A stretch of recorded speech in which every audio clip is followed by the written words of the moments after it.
이어서 아주 시험에 잘 나오는 건물 임차인의 부속물 매수 청구권, 그리고 토지 임차인의 지상물 매수 청구권을 보시겠습니다. 자, 건물 임차인의 부속물이고요. 토지 임차인의 지상물입니다. 공부하실 때는 건물에 붙였다, 땅에 세웠다 보시면 돼요. 건물에 붙여서 부속물, 토지 위에 세워서 지상물이라고 보시면 되겠고요. 자, 건물 임차인은 부속물 매수를 행사할 수 있고요.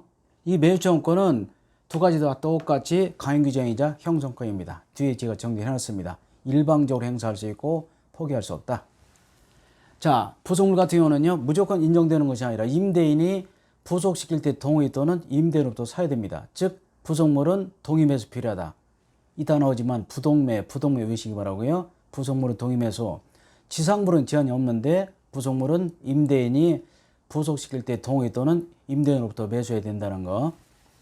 자, 부속물 매수 청구권은요, 강규정 형성권이고 일시 사용 임대차 적용되지 않고요. 잠깐 일주일, 열흘 이런 식으로 잠깐 사용할 때는 부속시켜도 행사할 수 없고, 그리고 유치권 행사할 수 없습니다. 부속물 같은 경우는 반드시 독립된 물건만 되죠.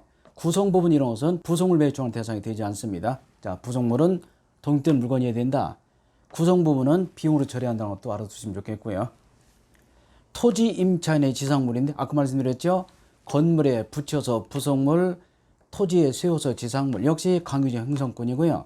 특히 토지 임차인의 지상 매수 청구 같은 경우는 여기 뜻이 임대차 기간이 정상적으로 만료되고 땅 위에 시설이 현존할 때 요건이 있죠. 그래서 자, 지상물 매수 청구 같은 경우는 기간이 만료하고 건물 기타 수목 지상 시설이 현존할 때 인정되고요. 이 매수 청구를 인정하는 이유는 만약에 매수 청구를 인정하지 않으면 임차인이 그 건물의 부속물이나 또 지상물을 부시고 또는 뽑고 파괴하기 때문에 그렇습니다. 그래서 국가 경제적으로 손해가 발생되기 때문에 반드시 사줘야 된다. 그게 중요하고요. 따라서 판례가 세 가지가 나왔습니다. 자, 매수 청구권은 1심에서 철회한 후 2심에서도 다시 행사할 수 있고요. 특히 두 번째 판례 보시면 건물 철거 소송에서 패소한 임차인도 건물 철거가 완성되지 않았다면, 즉 집행되지 않았다면 또 행사할 수 있고, 무허 건물도 역시 행사의 대상이 됩니다.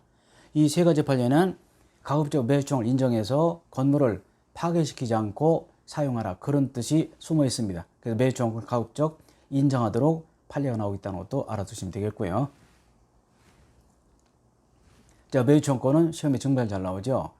자, 임대차는 두 개 나온다고 그랬죠. 다 맞춰야 됩니다. 제가 맞추자는 데서 점수를 획득해야 돼. 어려운 거, 아주 까다로운 거 깊이 공부할 필요 없고요. 우리가 합격에 항상 목표를 두시고 공부하셔야 된다는 거, 깊이 공부해서 나쁠 건 없지만, 그러나 이 정해진 시간에 우리가 효율적으로 공부하기 위해서는 시험에 나오는 만한 부분을 집중적으로 보실 필요가 있습니다. 자, 매수 청구권은 어느 것이나 형성권 강유정이고요. 건물 임차인이 뭐라고? 부속물이고 토지 임차인은 지상물입니다. 지상물에는 요건이 필요 없습니다. 부속물은 동의매수, 부속시킬 때 임대인이 동의한다든지 또 임대인으로부터 매수해야 돼. 따라서 부속물 매수 청구권은 건물 임차인에게 인정되고, 지상 매수 청구권은 토지 임차인에게 인정되는데 부속물은 동의매수 필요하다. 부동매 알아두시고, 지동매는 없습니다. 부동매. 자, 형성권 강유정, 건물 임차인의 부속물, 토지 임차인의 지상물이고 부속물은 동의매수가 필요하다. 부동매 꼭 알아두시기 바라고, 이 부속물 매수 조건은 동의매수 필요하다는 것도 아주 요건에 까다로우니까 잘 보시기 바라고요. 자, 비용 청구권을 아까 봤죠. 필요비익비. 비용 청구권은요, 청구권이자 임의규정 그리고 유치권 행사할 수 있습니다. 자, 조금 전에 배웠던 매수 청구권은 형성권 강요규정, 유치권 행사할 수 없어요. 정반대죠. 꼭 알아두시기 바라고요. 비용을 달라, 청구권, 또 임차인이 면해 줄 수 있어, 임의규정, 그리고 비용을 받기 유치권 행사할 수 있고요. 또 매수 청구 같은 경우는 일방적인 형성권이고 포기할 수 없고, 매수 청구에 대해서는 유치권 행사할 수 없다는, 아주 중요하니까 이런 개념을 잘 보시기 바라고, 시험은 여기서 나온 것입니다. 비교 개념, 유사 개념, 차이점 여기서 나오니까 잘 구분해 두시기 바랍니다. 자, 판례가 계속 나오고 있습니다. 임대차는 판례가 굉장히 많습니다. 잘 보시기 바라고요. 여기는 이제 비용이 필요비냐 유익비냐가 문제될 때 필요비 유익비로 인정되지 않는 것만 제가 3개 모아놨습니다. 모든 대학 교과서에 다 있는 판례이고요. 간임점에서 간판을 붙인 경우 2층 사무실 건물을 빌린 친구가 거기다가 삼계탕집을 하면서 온돌을 들였다. 또 일반 점포를 임차한 자가 사진 영업상 설치한 특수장치에 들인 비용은 비용이 아니다. 즉 청구할 수 없다. 이런 뜻이 되겠습니다. 2번 같은 경우는 임대인과 임차인 간에 이런 계약을 한 거죠. 이 뜻이 문제가 돼서 대법원까지 올라오네요. 임차인은 설치한 모든 시설물에 대해서 임대인에게 시설비 요구하지 않겠다. 이게 무슨 뜻이냐? 분쟁이 벌어졌는데 이 분쟁의 결론은 녹색으로 해놓은 것이 되겠습니다. 이에 대해서 대법원 판례는 그런 뜻은 임차인은 지출한 비용에 대해서 상환청을 포기하겠다. 비용은 안 받을 거야. 그 대신 나갈 때는 그냥 나가겠다. 원상여부 의무를 부담하지 않는다. 그런 뜻이랍니다. 자, 대법원 판례는 나올 때마다 그때그때 보시기 바라고요. 임대차는 엄청 많은 판례가 있기 때문에 여러분이 합격하시고 나서도 꼭 대학교제를 좀 보시기 바랍니다. 우리 중개사 하루 이틀 하다 말 것도 아니고 정년 있는 것도 아니죠. 그래서 꾸준히 공부하신 분만이 살아남을 수 있고 성공할 수 있습니다. 시험 공부할 때 잠깐 공부한 실력으로 평생 써먹겠다 그런 생각하지 마시고 꾸준히 차근차근 조금씩 공부하시면 실력 있는 중개사가 될 것이고 성공한 중개사가 될 것입니다. 반드시 대법원 판례가 나오는 대학 교재를 꼭 한 2, 3년 한 번씩 새 교재를 구입해서 보시기 바랍니다. 물론 하루 종일 지금 공부하듯이 할 수는 없는 거죠. 자, 시간 있을 때 잠깐 보시면 아주 도움이 됩니다. 이런 판례는 그때그때 판례 나올 때마다 외우셔야 됩니다. 3번 판례도 일반 복화대학 교재에 많이 있죠. 임야 상태의 토지를 임차하여 대지로 조성한 후에 건물 짓고 나서 음식점을 경영할 목적으로 계약을 한 경우에 임대차 계약서에 모든 비용 포기하겠다고 했다더라도 대지 조성비는 받을 수 있답니다. 대법원 판례가. 제가 있답니다라고 얘기하는 것은 그렇지 않다는 견해도 있기 때문에 그렇습니다. 대법원 판례는 꼭 외우시기 바라고요. 우리가 다수결로 모든 일을 민주주의를 결정하잖아요. 대법관들도 역시 마찬가지입니다. 다수결로 판결내기 때문에 그때그때 암기하시기 바랍니다. 자, 또 판례가 있네요. 자, 임대차 계약이 임차인의 채무불량, 즉 이익 이상의 차유면제로 해지된다. 그런 경우는 부속물이라든지 지상물 매수는 행사할 수 없습니다. 그럴 거 아닙니까? 임대차가 임차인이 임대료를 안 내서 해지되는 마당에 부속물 사주세요, 지상물 사주세요, 그걸 들어주라. 그런 것은 신의치에 어긋나잖아요. 그래서 그렇습니다. 자, 임대인 해지 통보에 의하여 임차권 소멸했다. 임대인이 나가래요? 그럼 일단 임대인이 계약 갱신을 거절을 볼 수 있죠. 따라서 이 경우는 임차인은 갱신을 청구할 필요 없이 바로 매수는 행사할 수 없어 있습니다.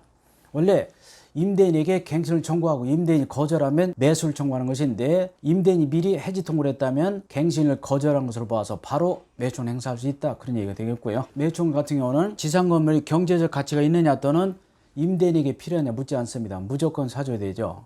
그렇지 않으면 임대인이 그 지상 건물을 사용하고 싶어도 돈 주고 사기 싫으니까 나는 필요 없으니까 뭐 뜯어가라, 헐어놔라 이렇게 얘기하기 때문에 안 된다는 거죠. 그래서 경제적 가치가 있느냐 이런 것을 묻지 않냐고 무조건 매수는 행사되면 사줘야 된다. 물론 가격은 나중에 법관들이 정하겠죠. 법원에서 결정할 겁니다. 당사자가 합의되지 않으면 그 당시 시가로다가 법원에서 결정한다는 거. 그리고 4번, 5번은 같은 듯 다른 듯 다른 듯 같은 듯 엄청 어렵습니다. 그래서 외우시면 되겠는데요. 그런데 원상복구라는 말이 나오죠. 원상복구하겠다. 그런 말은 비용을 미리 포기하겠다. 그런 뜻으로 볼 수 있고요. 다시 말해서 원상복구약정은 비용 포기로 볼 수 있다. 그런 뜻인데 즉 유효합니다. 비용 포기. 그러나 지상건물 철거 또는 지상시설 철거약정은 매수한 포기로서 무효라는 거 중요합니다. 자, 4번 오면 제가 뭐 넣었죠? 파란 글씨. 자, 원상복구한다. 그것은 비용 포기로 볼 수 있다. 따라서 유치권 행사할 수 없고 원상복구약정은 비용 포기로 보고 유효하다. 따라서 유치권 행사할 수 없고요. 그리고 지상물 철거 또는 지상시설 철거약정은 매수한 포기로서 무효다. 자, 매수조건은 강요장 포기할 수 있어 없어요? 없습니다.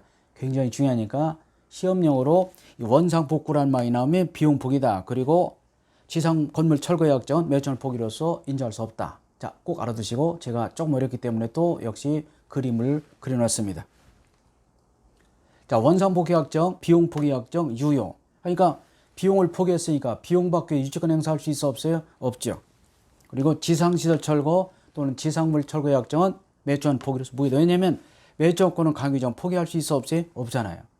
굉장히 중요하니까 여기 파란 글씨 있죠? 여러분 잘 보세요.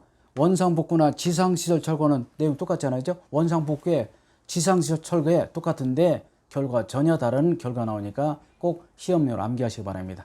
다시 한번 원상복귀 확정, 비용 포기 유효, 지상시설 철거약정은 매수자는 포기해서 무효다. 왜냐면 비용은 포기할 수 있어도 매수자는 포기할 수 없거든요. 여기는 임의규정, 강의규정이기 때문에 그랬죠. 중요하니까 이 파란 글씨가 나오거든. 이 결론이 원상복구는 비용 포기 유효, 지상시설 철거는 매수자는 포기해서 무효라는 꼭 기억하시기 바라고요. 반드시 두 가지를 구분하시기 바랍니다.